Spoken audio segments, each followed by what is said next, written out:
We're back. The Rockford Report is back and better than ever here for 2022.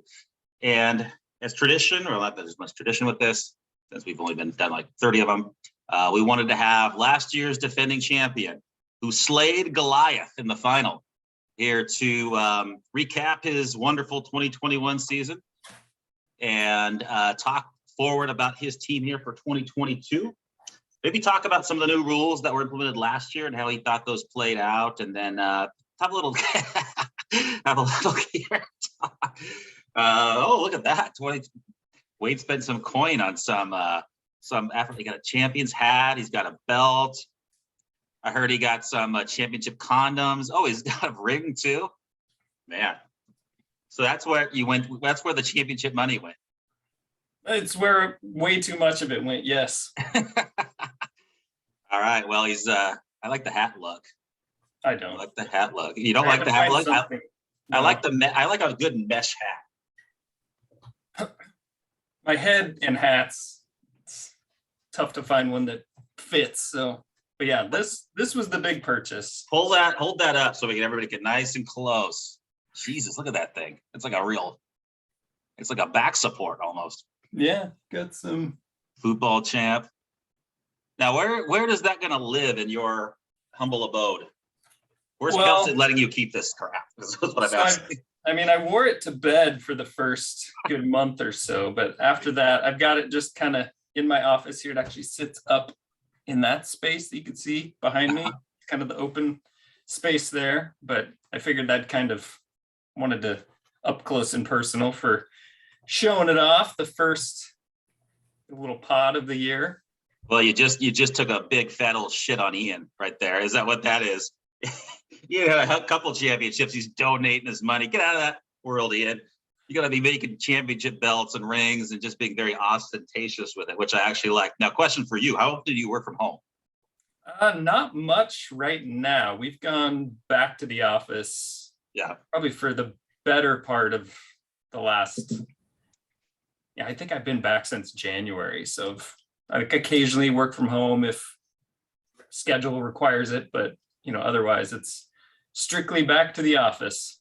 The reason I ask is I was wondering how many meetings you had to open up explaining what the hell was going on behind you with the championship belt.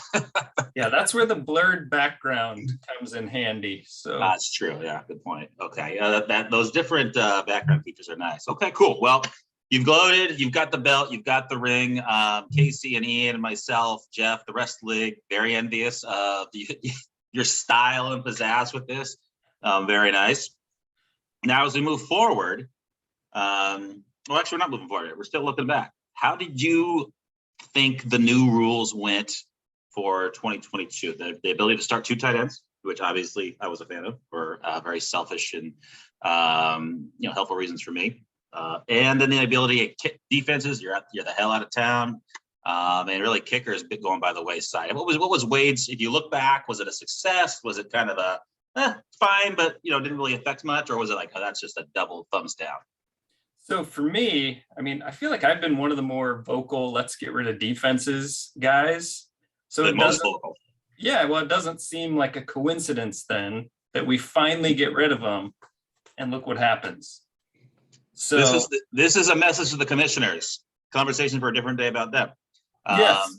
If you're going to let Wade make rules changes, this is what's going to happen. If he's going to propose them, and fellow Oklahoma Bear backs him, you're probably going to have us at the top of the league every year for the next 10. So just a heads up to them. Yeah, I'm not sure I can count on Braxton Berrios, Zay Jones, Boston Scott, Jarrett Patterson, Rex Burkhead, Taysom Hill, all of those guys being in a championship lineup. I might be the only person in America that had the stones to roll that lineup out there. But yeah, I think all in all, I liked the getting rid of defenses. I think it just removes a lot of, for years, even people who were kind of hesitant to jump on board had said, there's a lot of like volatility there where it doesn't necessarily represent like a good fantasy performance. If you're just playing a crummy team, you can put up a ton of points because of the yardage, because of the like low point totals. If you're, in a situation where your defense has played really well, but then they give up a bunch of garbage time yardage, it's like you go from 40 to 15 in the span of 5 minutes. And so I think just getting rid of that and focusing on more, things we can research, like strategies we can employ. I definitely thought that was a good move forward. Though 2 tight ends, we definitely prefer that to kickers. So, the ability to For sure. at least have a position that, to me has a little bit more value. It probably wouldn't be my ideal setup. I think for me, and maybe we have to wait till a redraft sort of jubilee just to make it fair, but something where we gave tight ends either an extra half point per reception or an extra point per reception, and eliminate that second sort of tight end kicker flex altogether, but just have tight end premium. So you get a little extra points for tight ends. I think that expands the pool that you're looking to draw from to fill your second flex spot. And, doesn't then result in just, tight end 36 being rostered and potentially played. Because I think that was the one, you need to carry 3 tight ends a lot of times, given our setup, and you get some pretty bad tight ends once injuries start to hit. And so that'd be the one. I wouldn't know. I don't know anything about bad tight ends, my friend. I don't know what you're talking about. That's true. Who? I don't. Maybe this year. We'll see. We'll find out. Okay.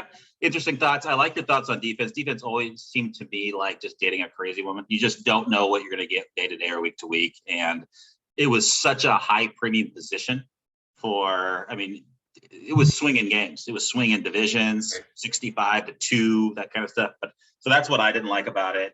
Really, we could have either basically neutered it and had it be either like a 0 to 15 thing, which I would have been fine with, like a kicker, or just get rid of it, which was my preference, and that we did. So I like the rule changes personally. I think you're right. If having to start 2 tight ends to be competitive is probably probably one step too far for some teams, especially those who, because it's not like the receiver position where you can comfortably find a guy on the waiver wire that could put up a 30 for you potentially. There's always that Teddy Gittin Jr. sitting there for you. Okay, good thought. So now, and Wade and I are gonna, he's got a kid over there. I've got AJ and Casey. I gotta walk the dogs here a little bit, so you know how that goes. An inside gig there. So let's talk keepers. Now, first, I want to play Guess Wade's Keepers. And I think I'm going to win this game. Potentially, let me share my screen here. Bingo, here it comes. And I'm going to use Ian's board because it's better than what I got. And it's colorful, too. And I like colors. Colors are fun. Colors are draw the eye. And let's go to Wade. So defending champion, Wade. You're drafting last in the first round, so there's no reason not to keep a 1. There's no competitive advantage to do something weird and not keep Josh Allen. So you're keeping Josh Allen. Josh Allen's getting kept. Book it down. AJ at the 1. He will not be available. Josh Allen is getting kept. Now, Debo at a 9. That's a no-brainer. Debo will be kept. Now you can kind of, you've got Berrios here at a 10. He won you a title. Could he get like just a 1-year deal for 5 with Wade at a 10? Probably not. They brought in some talent there. I think his role will be a little bit diminished, but you never know. You've got Cole Kmet as a 14. Who isn't thinking about Cole Kmet? But I would guess that, assuming everything's healthy here, Godwin's a keeper with Brady as a quarterback. And then what else could you do? How am I doing so far? Don't tell me we don't want to ruin the keepers. We can ruin the keepers for my team. I think for me, Godwin coming off the pretty late ACL injury, even though he's been cleared and he's got the quarterback, I think I'm going to have a hard time keeping him over Mark Andrews, which, tight end 1 last year. That's a no-brainer.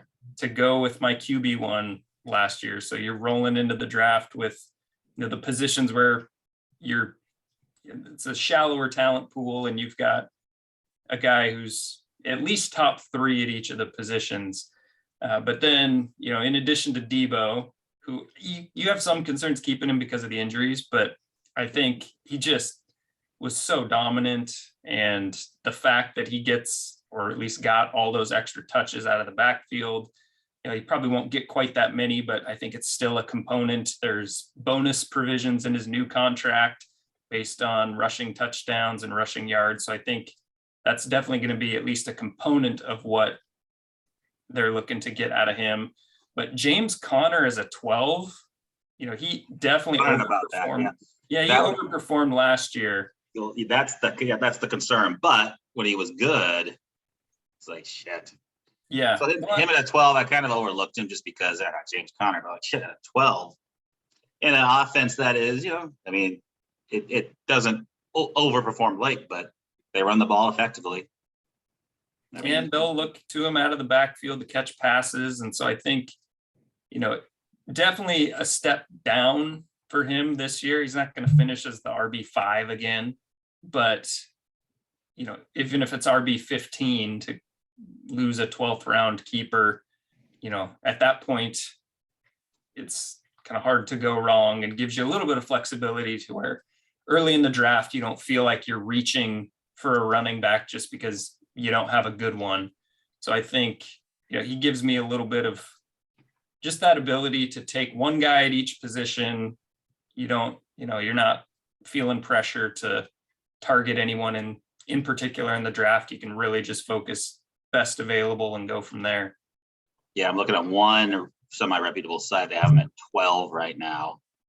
And it's such a home run swing and miss position, but at 12, I mean, that's not exactly a roll of the dice. Even if he's just okay, let's say he's a running back 3 for you at 12, fine, take it. It's a win. Okay.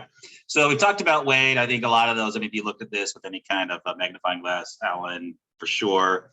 Debo, you could have made a case for Godwin with Tom. Andrews is an absolute lock and a 7. And then, having a potential RB1 as a 12th round pick or keeper value is nice. So, but anyway, let's take a look at some of these other keepers. And Wade, I'm just going to let you roll through these as quick or as slow as you'd like. Kind of what you see.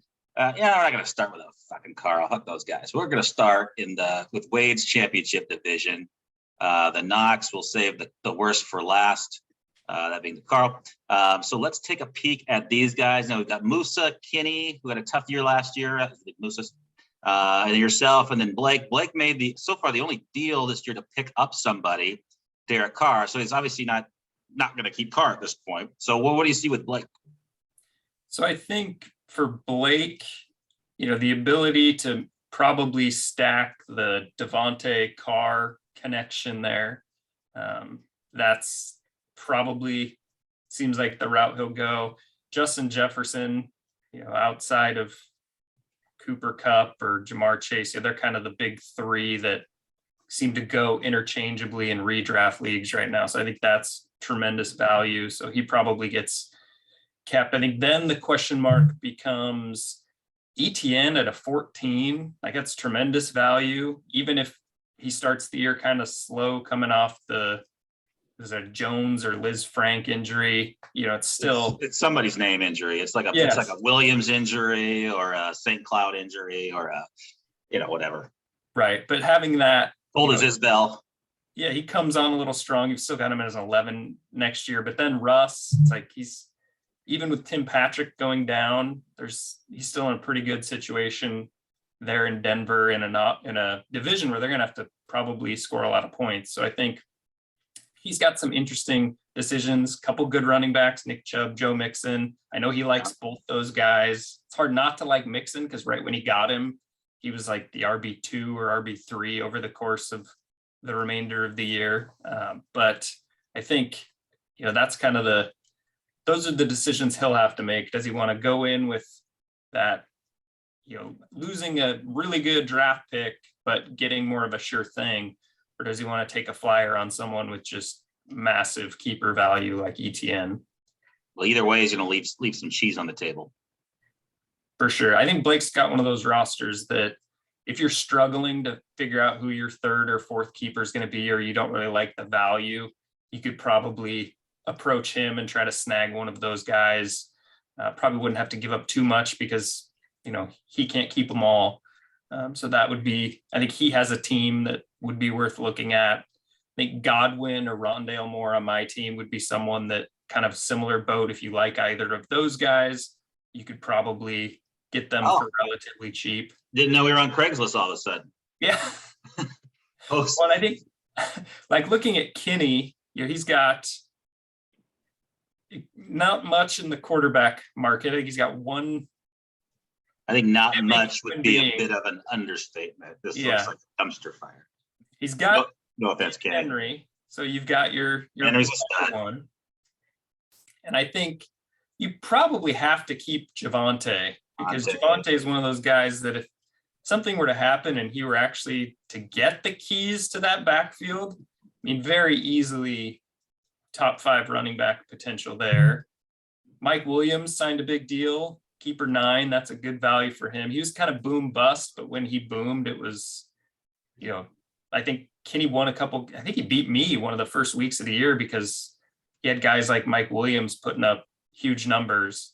And I think he'll keep Freiermuth. That's good value for a tight end that's probably going to be heavily utilized and someone who I think you could safely say will land within tight end 1 territory, probably not towards the top, but for a 13, and if we're starting 2 of them, he can have a little bit of, a cushion there, not feeling like he's got to grab someone early at that position. Musa's tricky because you've got Cam Akers in the 14th, so you like that. You do. You've got Amon-Ra in the 14th, who, finished really strong. You kind of have to. Yep. Cordero as a 10, kind of slow finish. Najee as a 1. It's hard to imagine Najee getting the same type of volume he did last year. That was pretty crazy, but it's a Mike Tomlin running back. So, they rode Lev Bell into the ground. So maybe that is the plan. Well, he got so many check downs last year because fucking Roethlisberger was just trying to get rid of the ball so he wouldn't hit the deck. Yeah. A lot like when Saquon had Eli and had like 90 catches or something like that, I think his rookie year. It was just so much of that dump off. And you have to think some of that volume goes away.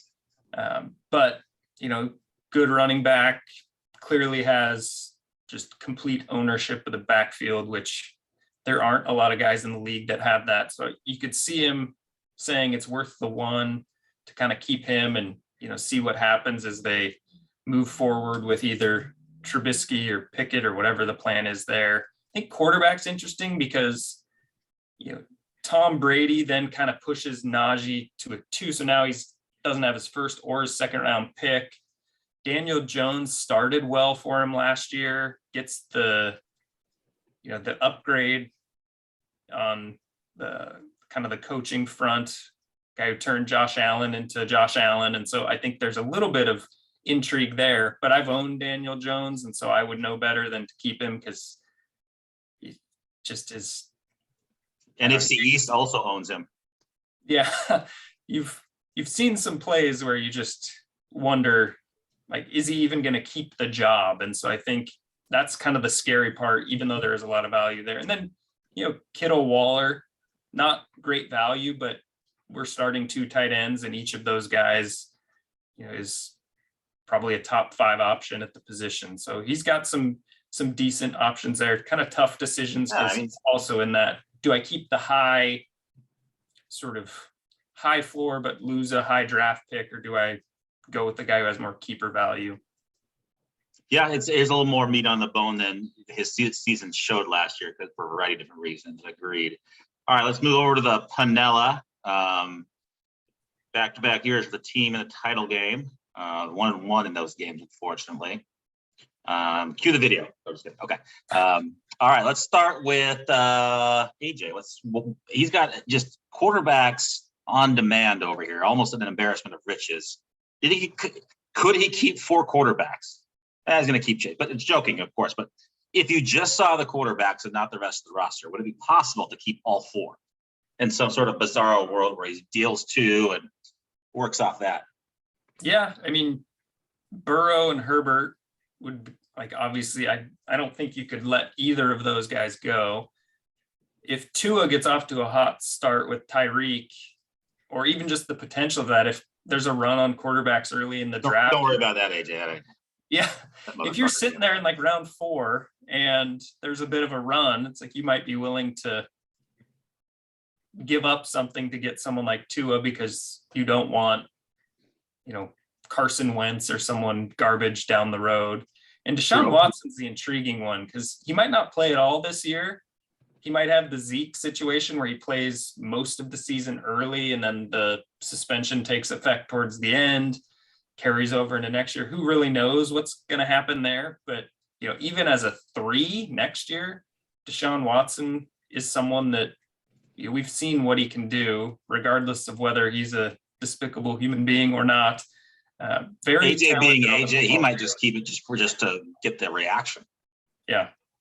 I think you're right. The quarterback, a lot of options, a lot of talent there. Not the same case at running back. You can probably just skip past all those guys. But then why is Dwayne Haskins still on the roster? AJ, keep Dwayne Haskins in tribute. Mm-hmm. That would help. For all those out there, don't run across the freeway, or whatever he did. Mm-hmm. Yeah, but then my apologies to the Haskins family. Yes, of course. You got Jamar Chase. You can't really let him go. No, you got to keep that dude's a stud. The Waddle or Ayuk. Ayuk's been getting a lot of good reviews, but it's the San Francisco beat guys, and they're notoriously garbage, and can't really trust them. That's right. Right. Well, we've got enough evidence to show that they either don't know what they're doing or they're just throwing up smoke screens because that's what Shanahan wants them to do. But Waddle and Ayuk both pretty decent value there, and so I think he's kind of got that decision. Does he just go ahead and keep 3 quarterbacks because of the value and positional advantage, and then look to move one for someone who's better than he would draft in that range, or does he go 2 quarterback, 2 receiver? That's kind of the decision-making process that he'll probably have to go through, assuming he doesn't pull off some other trade. It's AJ, so you never really know. That is true. Wild card. And then if we move to Randy, he's got Hurts, good value there. That's a keeper. Yeah, he went from possibly losing his job early in the season last year to, being what a lot of people are calling a dark horse to finish, QB1 this season. I think that's probably unrealistic, but still, the rushing upside, he can be a really bad real life quarterback and still score you a lot of fantasy points. So, and I think that's what will happen. Eagles got pretty good last year when they started running the ball instead of throwing the ball, which not a good sign for Jalen Hurts. I think he's kind of one of those Malik Willis all-star guys. The guy who he's a pretty good fantasy play, but if he's your quarterback for your team, you're probably like, no, or Justin Fields, or the guys that can get you some, get you 10 points a game with their legs. Very valuable, very valuable. Right, but probably not going to play for a team that does better than 9-8, 10-7 kind of, wild card, 1 game and out type of performance. Davis Mills, I thought Casey had to throw that pick back. I thought he made the pick and then realized he already had maximum players. I don't know if that's actually a 17 or if that's a 10, but we'll get that straightened out. I don't know that he will, because I had him first. He probably should be a 10 because I had him. He was a free agent for Randy, for sure. Then I think you get interesting at running back because Kamara is looking at a possible suspension. I think one thing I've heard from multiple reputable sources who do a lot of the fantasy kind of statistical analysis and research, when a receiver who has a huge target share leaves, a lot of those targets are soaked up by the running backs, not necessarily the receiver that comes on and takes his spot. So when you look at AJ Dillon, like Aaron Jones, AJ Dillon, like both of those guys just having huge roles in the offense, because at receiver, they're relying on a handful of young guys, and then Lazard and Sammy Watkins. And I think Watkins, someone should draft him with like the last pick in the draft, start him week 1 when he scores 2 or 3 touchdowns, but then he's never going to be able to play again for the rest of the year. So it's kind of I think Dillon would be an intriguing guy, but for an 8th round pick, like, does he get picked in the 6th or 7th round? Is it that much value? I don't really know there. That could be tricky. Yeah, I don't know either. A lot of talent at receiver, but not a tremendous amount of value. I think maybe the Devontae Smith, Jalen Hurts combo would be, a solid option to go into the draft with. And then Zach Ertz is a 17. Hopkins is going to miss some time.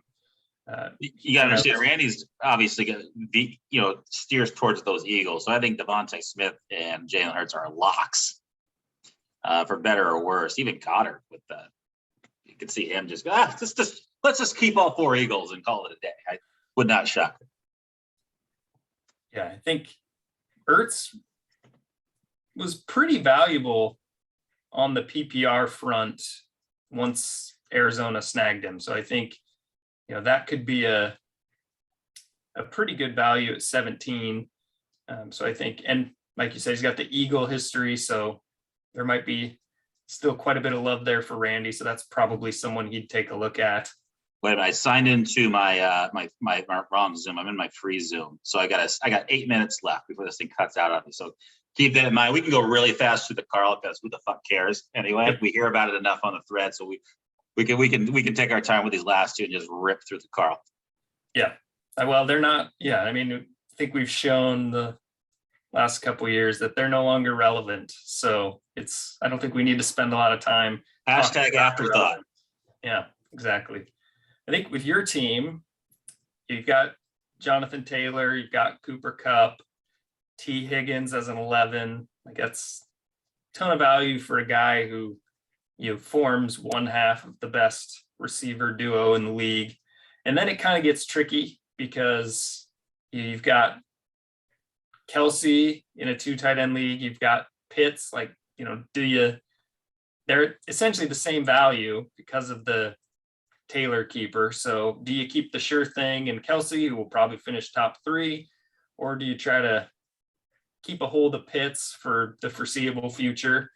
So I think that's interesting. I think Pittman is another guy that, if you are someone who doesn't have great keeper options, maybe reach out to Rob and see if you can snag him for open for business. Yeah, for a nice like late round pick, or swap spots in a round if you're, in vastly different draft spots there. I think that would be, he's someone that, Matt Ryan is probably an upgrade over Carson Wentz. So Pittman was pretty good last year. I think he was kind of back end of wide receiver 1, high end wide receiver 2 territory. So I think that would be someone you could do a lot worse, with a 7th round pick, and then potentially even next year as a 4, still returning some value for you. So I think I feel pretty confident with 3 of your keepers, and then it's just sort of the wild card as to what you do with the 4th.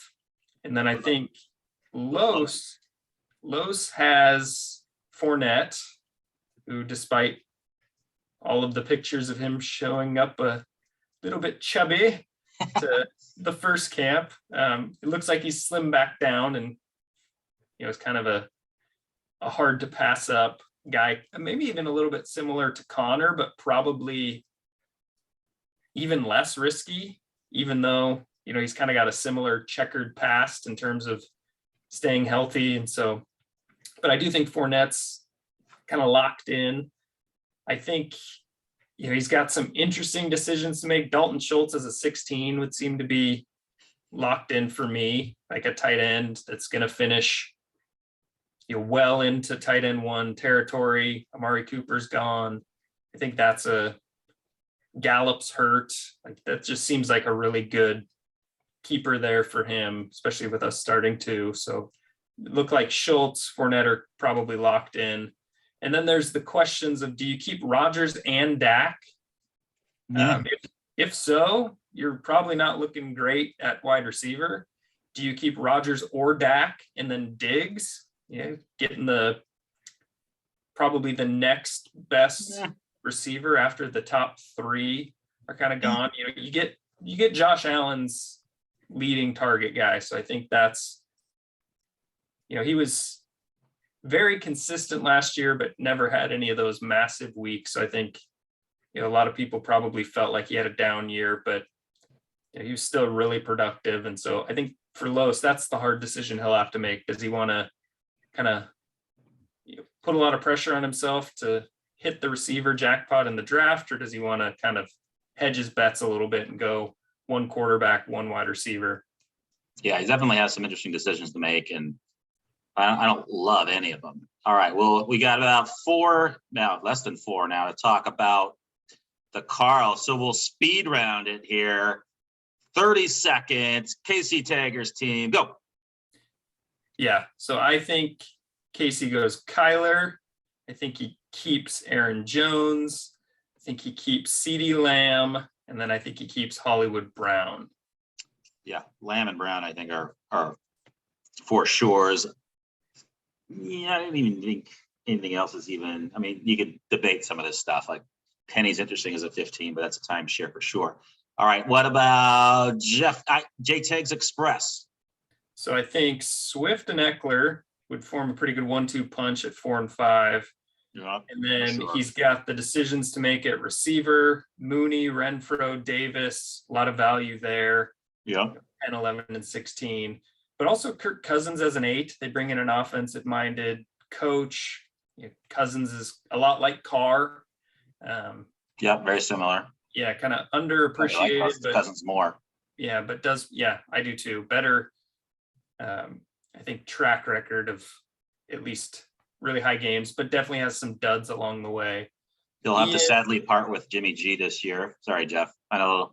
Shed a tear, burn the jersey, whatever you got to do. It's time. I think Ian, it's still, I don't see how you could not keep Lamar, Mahomes, McCaffrey. Like, even with the McCaffrey injury history, when he plays, he's just so dominant, which would mean he's throwing back either Tony or Bateman, which probably would be Tony, because I think Bateman's a little bit more of a sure thing. Yep. But Tony's a guy who second round breakout potential. If you're looking for keepers, don't offer Ian anything good, but see if you can get him for free. He's a lunatic, so that's a problem, but we'll see. Yes, but really talented. Yes. And then I think not a terrible roster that Keenan inherits. I think Cortland Sutton, Michael Thomas would probably be yeses. I don't really see anything at quarterback that jumps out as keeper.